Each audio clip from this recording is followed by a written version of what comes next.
Question number 1 यहाँ पर है, विजयनगर साम्राज्य की स्थापना किस वर्ष हुई थी? विजयनगर साम्राज्य की स्थापना किस वर्ष हुई थी? यहाँ पर सही आंसर है ऑप्शन 4, सन 1336 में। सन 1336 में विजयनगर साम्राज्य की स्थापना हुई थी। अब हम बढ़ते हैं अगले प्रश्न की ओर। अगला प्रश्न है यहाँ पर क्वेश्चन नंबर 2। प्रश्न में पूछा गया है कि निम्नलिखित में से किस खेल या स्पर्धा में फॉलो ऑन शब्द प्रयुक्त होता है? निम्नलिखित में से किस खेल या स्पर्धा में फॉलो ऑन शब्द प्रयुक्त होता है? यहाँ पर सही आंसर है ऑप्शन 3, क्रिकेट। क्रिकेट खेल में फॉलो ऑन शब्द प्रयुक्त होता है। अब हम बढ़ते हैं अगले प्रश्न की ओर। अगला प्रश्न है यहाँ पर क्वेश्चन नंबर 3। किस संवैधानिक संशोधन के द्वारा संविधान में मौलिक कर्तव्यों को शामिल किया गया था? किस संवैधानिक संशोधन के द्वारा संविधान में मौलिक कर्तव्यों को शामिल किया गया था? आपको पता होना चाहिए कि मूल संविधान में मौलिक कर्तव्य नहीं थे। 42वां संविधान संशोधन सन 1976 में किया गया था। 10 मौलिक कर्तव्य संविधान में जोड़े गए थे। कौन से भाग में, संविधान के कौन से भाग में मौलिक कर्तव्यों का उल्लेख है, आपको पता होना चाहिए। भाग 4 ए में मौलिक कर्तव्यों का उल्लेख है। कौन से आर्टिकल में मौलिक कर्तव्यों का उल्लेख है? आर्टिकल 51 ए में। तो प्रश्न में यहाँ पर ये पूछा गया कि किस संवैधानिक संशोधन के द्वारा संविधान में मौलिक कर्तव्यों को शामिल किया गया? तो 42वां संविधान संशोधन हुआ था सन 1976 में, तब 10 मौलिक कर्तव्य संविधान में जोड़े गए थे। तो यहाँ पर ऑप्शन 3 सही आंसर होगा। ऑप्शन 3 में लिखा हुआ है ना 42वां संविधान संशोधन अधिनियम सन 1976। तो ऑप्शन 3 यहाँ पर सही आंसर होगा। आपको यहाँ पर यह भी पता होना चाहिए कि वर्तमान में 11 मूल कर्तव्य है। 42वां संविधान संशोधन जब सन 1976 में हुआ था तो 10 मौलिक कर्तव्य संविधान में जोड़े गए थे, लेकिन वर्तमान में 11 मौलिक कर्तव्य है। 11वां मौलिक कर्तव्य संविधान में कब जोड़ा गया था? 86वां संविधान संशोधन हुआ था सन 2002 में, तो 11वां मूल कर्तव्य संविधान में जोड़ा गया था। अगला प्रश्न है यहाँ पर क्वेश्चन नंबर 4। सार्वजनिक सेवा के लिए रेमन मैगसेसे पुरस्कार प्राप्त करने वाले प्रथम भारतीय संगीतकार का नाम क्या है? सही आंसर है यहाँ पर ऑप्शन 1, एम.एस. सुब्बू लक्ष्मी। अब हम बढ़ते हैं अगले प्रश्न की ओर। अगला प्रश्न है यहाँ पर क्वेश्चन नंबर 5।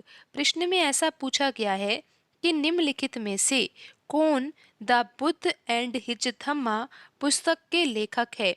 निम्नलिखित में से कौन द बुद्ध एंड हिज धम्मा पुस्तक के लेखक है, जो 1957 में लेखक की मृत्यु के बाद प्रकाशित हुई थी? तो यहाँ पर ध्यान दीजिए कि ये पुस्तक का नाम है द बुद्ध एंड हिज धम्मा। पूछा गया है कि इस पुस्तक के लेखक कौन है। ऑप्शन 1 यहाँ पर है मोतीलाल नेहरू, ऑप्शन 2 है महात्मा गांधी, ऑप्शन 3 है बी.आर. अम्बेडकर, ऑप्शन 4 है सुभाष चंद्र बोस। तो यहाँ पर सही आंसर है ऑप्शन 3, बी.आर. अम्बेडकर। अब हम बढ़ते हैं अगले प्रश्न की ओर। अगला प्रश्न है यहाँ पर क्वेश्चन नंबर 6। भारत में सूक्ष्म वित्त संस्थाओं का विनियामक कौन है? भारत में सूक्ष्म वित्त संस्थाओं का विनियामक कौन है? सही आंसर है option 1, RBI, reserve bank of India. अब हम बढ़ते हैं अगले प्रश्न की ओर। अगला प्रश्न है यहाँ पर क्वेश्चन नंबर 7। प्रश्न में ऐसा पूछा गया है कि ट्राइक्लोरोमेथेन का प्रचलित नाम क्या है?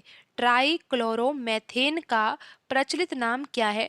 ट्राइक्लोरोमेथेन का रासायनिक सूत्र क्या है, ये भी आपको पता होना चाहिए। CHCl3।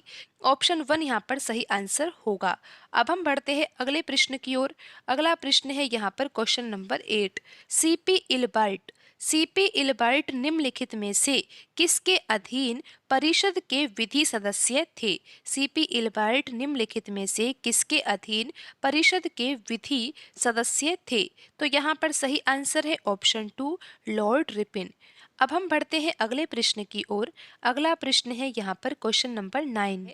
आधुनिक शिक्षा को देश में आधुनिक विचारों के प्रसार के साधन के रूप में देखने वाले पहले समाज सुधारक कौन थे?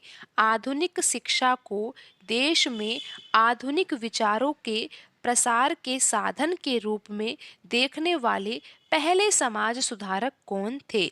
ऑप्शन 1 यहाँ पर है सावित्रीबाई फुले, ऑप्शन 2 है D.K. कर्वे, ऑप्शन 3 है राजा राम मोहन राय, ऑप्शन 4 है स्वामी विवेकानंद। तो यहाँ पर सही आंसर होगा ऑप्शन 3 राजा राम मोहन राय। अगला प्रश्न है यहाँ पर क्वेश्चन नंबर 10, दलखाई भारत के निम्नलिखित में से किस राज्य का लोक नृत्य है? दलखाई भारत के निम्नलिखित में से किस राज्य का लोक नृत्य है? सही आंसर है यहाँ पर ऑप्शन 4 उड़ीसा। उड़ीसा राज्य का लोक नृत्य है दलखाई। तो आज की वीडियो में इतना ही, मिलते हैं अगली वीडियो में। धन्यवाद।